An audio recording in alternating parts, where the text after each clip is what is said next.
किसी ने मेरे से कहा, भाई जी धन रखने के लिए तिजोरियां तो हम बना सकते हैं, लेकिन मन रखने के लिए कोई तिजोरी नहीं है।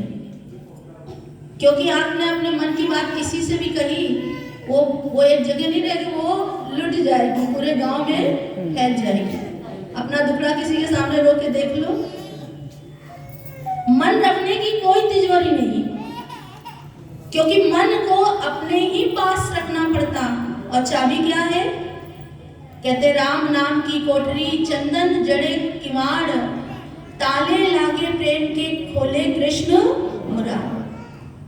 कि कहा कि वो जो ये मन है, अगर हमारा परमात्मा के चरणों में लग गया, इसीलिए सत्संग को ना बहुत मन से सुनना पड़ता है। अगर तन प्रेजेंट है, मन एब्सेंट है, तो कोई लाभ नहीं। तन को कहते यहाँ बैठ करके भी अगर आप नहीं सुन पाए, बाहर बैठा हुआ व्यक्ति भी अगर सत्संग को सुन रहा है तो उसका कल्याण हो जाता है। इसीलिए संत कहते हैं कि इस मन को ही प्रेजेंट करना है, और तन एब्सेंट भी है तो कोई फर्क नहीं पड़ता। जैसे हमारे बहुत सारे भक्त दरबार में आते हैं, सत्संग का सानिध्य प्राप्त करके अपनी आत्मा की उन्नति करते, अपनी आत्मा को उस उत्थान की ओर ले जाते जिसके लिए वो संसार में आए। लेकिन मानो इस संसार में आके उस सत्य को भूल जाता और संगत ऐसे लोगों की करता। देखो अभी आप सब यहाँ बैठे हैं, अगर नहीं बैठे होते तो किसी से बातें कर रहे होते, किसी के टीवी देख रहे होते, खा रहे होते, यही काम कर रहे होते। लेकिन भगवान ने आपको यहाँ पर बिठा करके मनसा वाचा कर्मणा के 3 पाप से बचा लिया। इसीलिए संत कहते हैं कि संगत ऐसे व्यक्ति की करना चाहिए जिससे हमारा मन पवित्र हो जाए। क्योंकि जो भी कुछ हमें संसार से में मिला है, वो इसी संसार में छोड़ करके जाना है। कहा कल अगर जीवन में कभी भी अभिमान आ जाए तो आप एक मिरर के सामने, शीशे के सामने खड़े हो जाना, और शीशे के सामने खड़े होकर के अपने पे खूब हंस लेना। वो शीशा आपको बता देगा कि इस संसार में किसी की भी हस्ती कायम नहीं रही, किस बात का अभिमान करता है तू मानो। आज हम बड़े बड़े मकबरों को, बड़े बड़े मीनारों को देखने जाते हैं। वो एक समय साज सज्जा से भरे हुए थे, लेकिन आज एक केवल स्थल बनकर रह गए।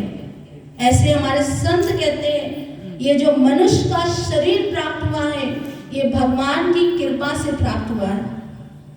क्योंकि कहा बड़े भाग मानुष तन पावा, सुर दुर्लभ सद ग्रंथन गावा, साधन धाम मोक्ष कर द्वारा, पाए न जेहि परलोक सवारा। कि ये साधन का धाम और मोक्ष का द्वारा है जिससे हम परमात्मा को पा सकते हैं।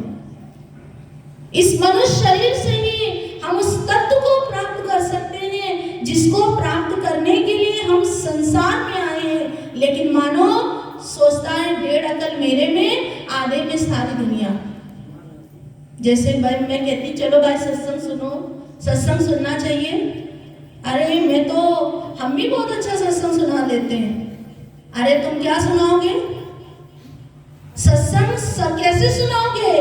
तुम उसी संसार की माया में फंसे हो, और माया भी की महिमा कैसे सुनाओगे? कहते हैं कि जब तक व्यक्ति त्याग नहीं करता, ऐसा नहीं कि त्याग करने के लिए साधु बनना पड़ता, व्यक्ति घर गृहस्थी में रह करके भी त्याग कर सकता। मीराबाई जी संसार में थी, जितने भी संत वे वो संसार में ही थे, और संसार में रहते हुए उन्होंने परमात्मा की भक्ति की। इसलिए संत बार बार कहते हैं कि जब जीव जिनका पूरा मन उस परमात्मा के चरणों में लगा, तो परमात्मा क्या है? जो हमारी इंद्रियों को चला रहा। कहते हैं भग माने इंद्रिया, मान माने चलाने वाला। जो हमारी इंद्रियों को चला रहा है, जब हम उसको जान जाते हैं तो हमारा मनुष्य शरीर सार्थक हो जाता है। एक राजा था जिसके 4 रानियां थी और वो अपनी 3 रानियों से बहुत प्यार करता था। पहली रानी को खाने का बड़ा शौक था, मतलब उसे नाना प्रकार के खाना खाने का शौक था, बहुत सारे लोगों को होता है, तो उसे खाने का बहुत शौक था। राजा किसी भी राज्य में जाता था तो रानी के लिए नाना प्रकार के भोजन लेके आता था, चीजें लेके आता था। हर देश की, हर शहर की अलग अलग व्यंजन होते। रानी जब वो भोजन खाती थी तो राजा से कहती थी, राजा मैं तुमसे बहुत प्यार करती हूँ और मैं तुम्हारे बिना जी नहीं सकती हूँ। राजा भी बड़ा खुश होता था कि मेरी रानी मुझसे कितना प्यार करती है। जो दूसरी रानी थी उसको गहनों का और मकान का शौक था। राजा कहीं पे भी जाता था उसके लिए नए नए गहने, कपड़े और उसके लिए अलग से शीश महल बना के रखा हुआ था, वो उसमें ही रहती थी और राजा से कहती थी, राजन मैं तुमसे बहुत प्रेम करती हूँ, मैं तुम्हारे बिना रह नहीं सकती। राजा का मन बड़ा फूला फूला फिरे। वो ये नहीं जानता कि संसार में कोई किसी से प्रेम नहीं करता। स्वार्थ की दुनिया में कौन किसी का होता है भाई, और धोखा वही देता जिस पर भरोसा होता है। इस दुनिया में कोई किसी का नहीं है। संत कहते हैं कि व्यक्ति सोचता है ये मेरा है। अरे भाई संसार में हो तो सब अपने हैं, लेकिन यहाँ अपना कोई नहीं, केवल अपना परमात्मा के सिवा इस संसार में अपना कोई नहीं। कब हमें धोखा दे देगा? धोखा का मतलब ये नहीं, इस संसार से कब हमें बीच नैया में मझधार में छोड़कर वो इस संसार से प्रस्थान कर जाएगा। इसीलिए संत कहते हैं मन लगाना है तो परमात्मा में लगाओ, तन से सारे संसार की सेवा करो। और तीसरी रानी मित्र के समान थी। उस राजा के जीवन में कोई परेशानी आती थी, राज्य में कोई परेशानी आती थी, वो उसी रानी के पास जाता था। जैसे आप लोगों के घर में कोई परेशानी आ जाए, आप कहाँ जाते हो? रिश्तेदारों के पास जाते हो। अगर मेरे जीवन में कोई परेशानी होगी तो मैं क्या करूंगी? भाई ये परेशानी तो क्या आपके जीवन में परेशानी नहीं है? आपके भी जीवन में है, मेरे जीवन में भी है, पर मेरे जीवन में ऐसे नहीं। आप मुझे बता सकते हो, मैं आपको आपकी परेशानी का हल भी बता सकती हूँ, क्योंकि मेरे जीवन में कोई परेशानी नहीं, क्योंकि मुझे पता है हुए वही जो राम रचि राखा, को तर्क करे बढ़ावे साका। जो होना है वो पहले से डिसाइड है। कहते पहले बनती है तकदीरें, फिर बनता है शरीर, ये तो प्रभु की कारीगरी, तू क्यों है गंभीर। पहले शरीर बनता नहीं है, पहले हमारी तकदीर बनती है, फिर हमारा शरीर बनता है कि हम किस घर में जन्म लेंगे, कैसे घर में हमारा जन्म होगा। और पहले से हमारी डिस्टिनी तैयार है। व्यक्ति को कर्म करना पड़ता, क्योंकि भगवान कृष्ण ने कर्म करने की शिक्षा दी। अर्जुन से कहते हैं कर्म करो, फल की आशा मत करो, क्योंकि जो होगा वो पहले से ही सेट है, आपके सोचने से कुछ नहीं होगा। राजा तीसरी रानी से सारा डिस्कशन करता था कि आज ऐसा हुआ, आज वैसा हुआ। एक बार की बात है, राजा बीमार पड़ जाता, असाध्य रोग हो जाता, और राजा इतना रोगी हो जाता कि बड़े बड़े राजवैद्य भी उसे ठीक नहीं कर पाते। एक उस नगर में दार्शनिक आता है।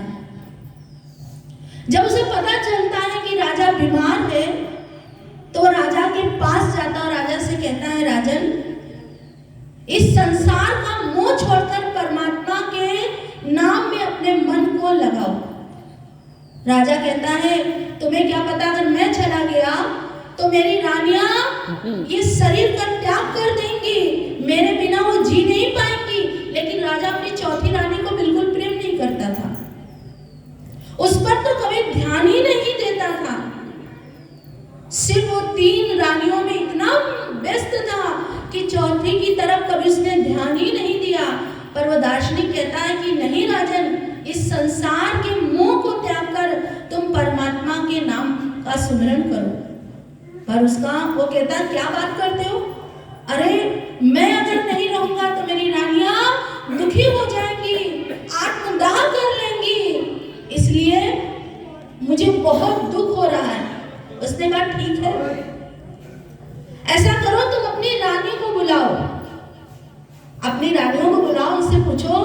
कि क्या तुम इस मरण की यात्रा में मेरे साथ जाओगी?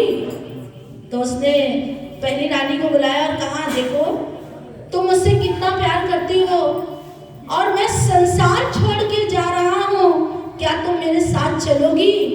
उसने कहा, राजन मैं तुम्हारे साथ क्यों जाऊंगी? मैं तो तुम्हारे साथ बिल्कुल नहीं जाऊंगी। तुम्हें जाना है जाओ। अब राजा को बड़ा धक्का लगता है, जिसके लिए मैंने इतना कुछ किया, कहीं पर भी जाता था उसी का ध्यान रहता था कि मेरी रानी के लिए ये मिठाई लेके जाऊं, मेरी रानी के लिए ये गुलाब जामुन लेके जाऊं, मेरी रानी के लिए ये लेके जाऊं। और आज ये रानी बोल रही है कि तुम्हें जाना है तुम जाओ, मैं क्यों तुम्हारे साथ जाऊं? अब दूसरी रानी को बुलाता है, वो कहता है राजन कि रानी मैं संसार से जाने वाला हूँ, तुम दुखी मत होना। उसने कहा, तुम कल की वजह आज ही मरो, मैं काहे को दुखी होंगी? तुम्हें कल मरना है तो तुम आज ही मरो, मुझे दुख नहीं, तुम आज मरो, मैं कल किसी और की हो जाऊंगी। वो रानी ने कहा, तुम आज मरो, मैं कल किसी और की हो जाऊंगी, मैं तुम्हारे साथ क्यों जाऊंगी?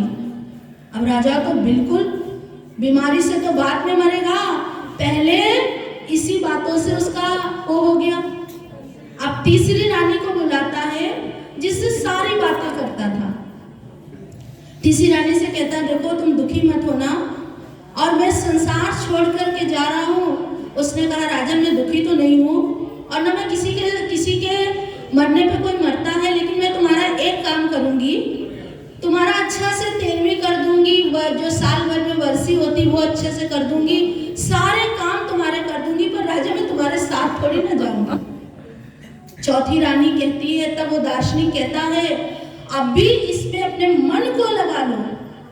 तब जब राजा को वैराग्य होता है, तब वो चौथी रानी इसके पास आती और कहती, राजन मैं तुम्हारे साथ जाऊंगी।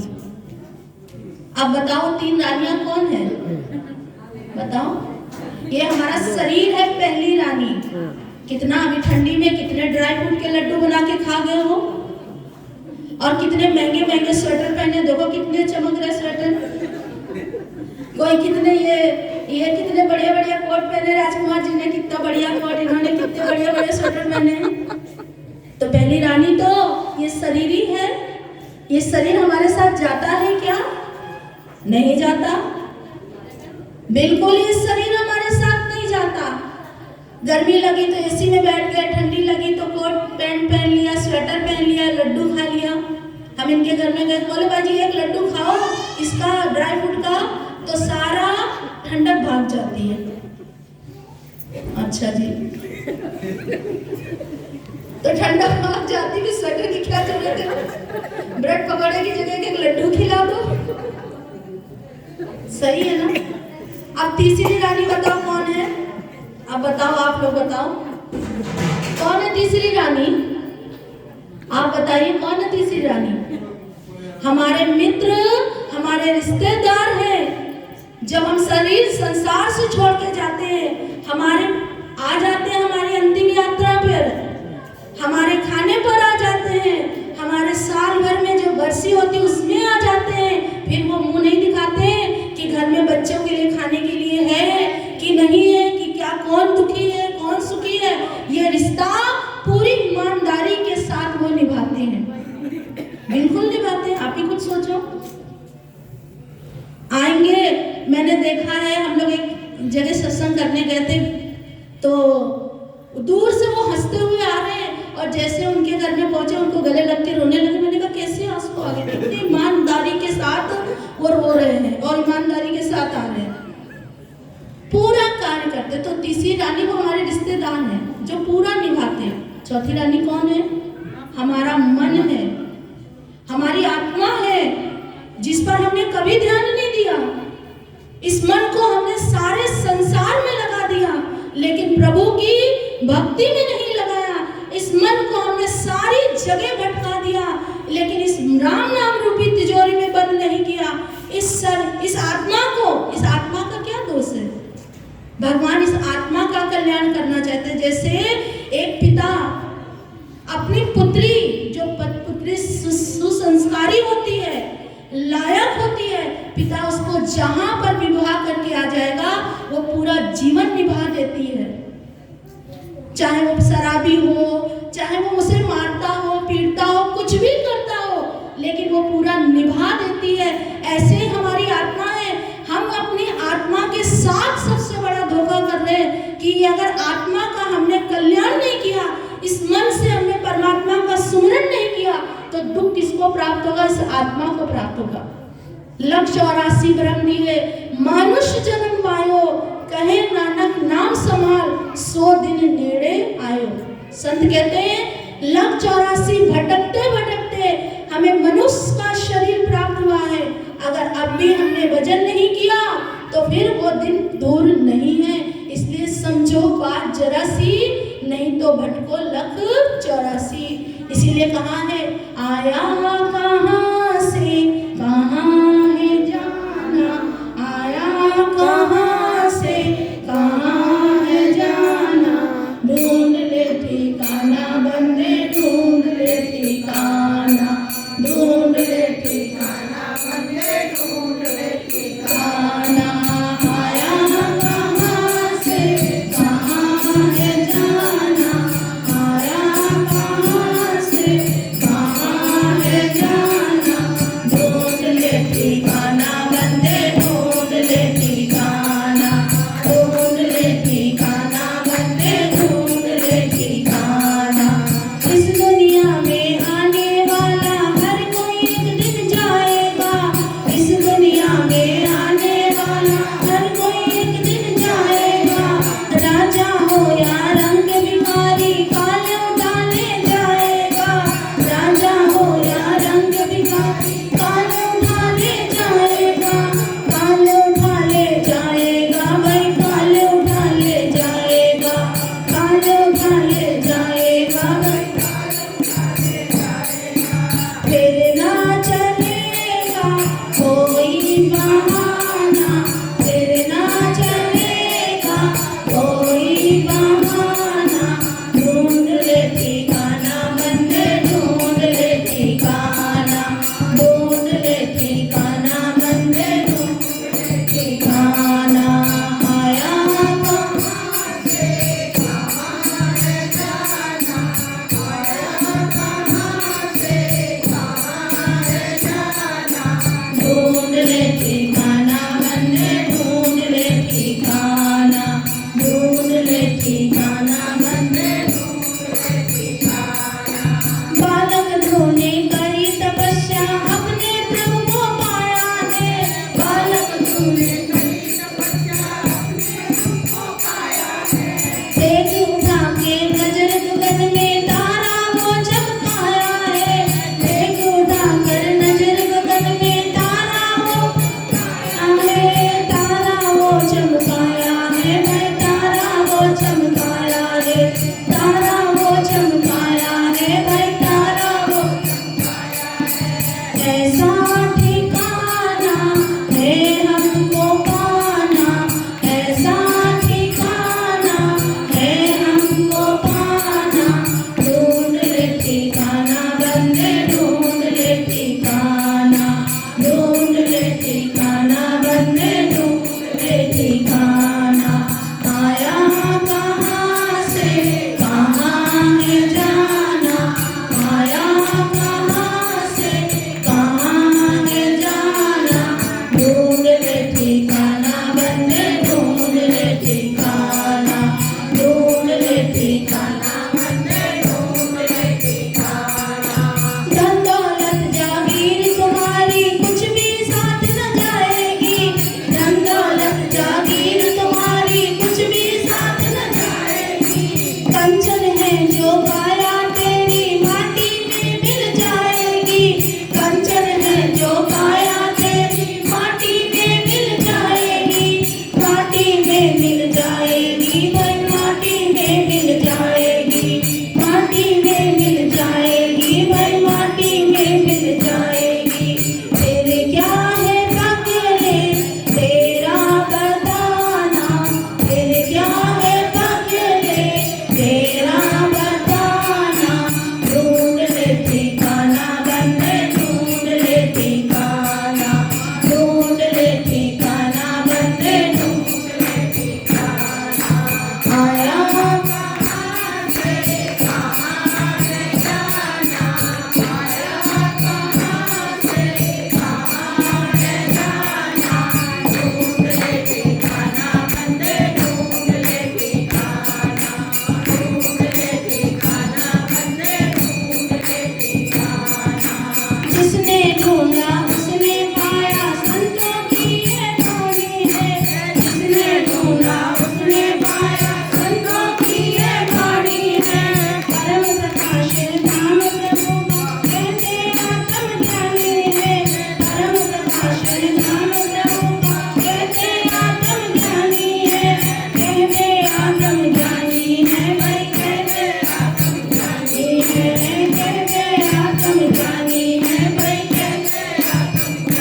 ढूंढना है।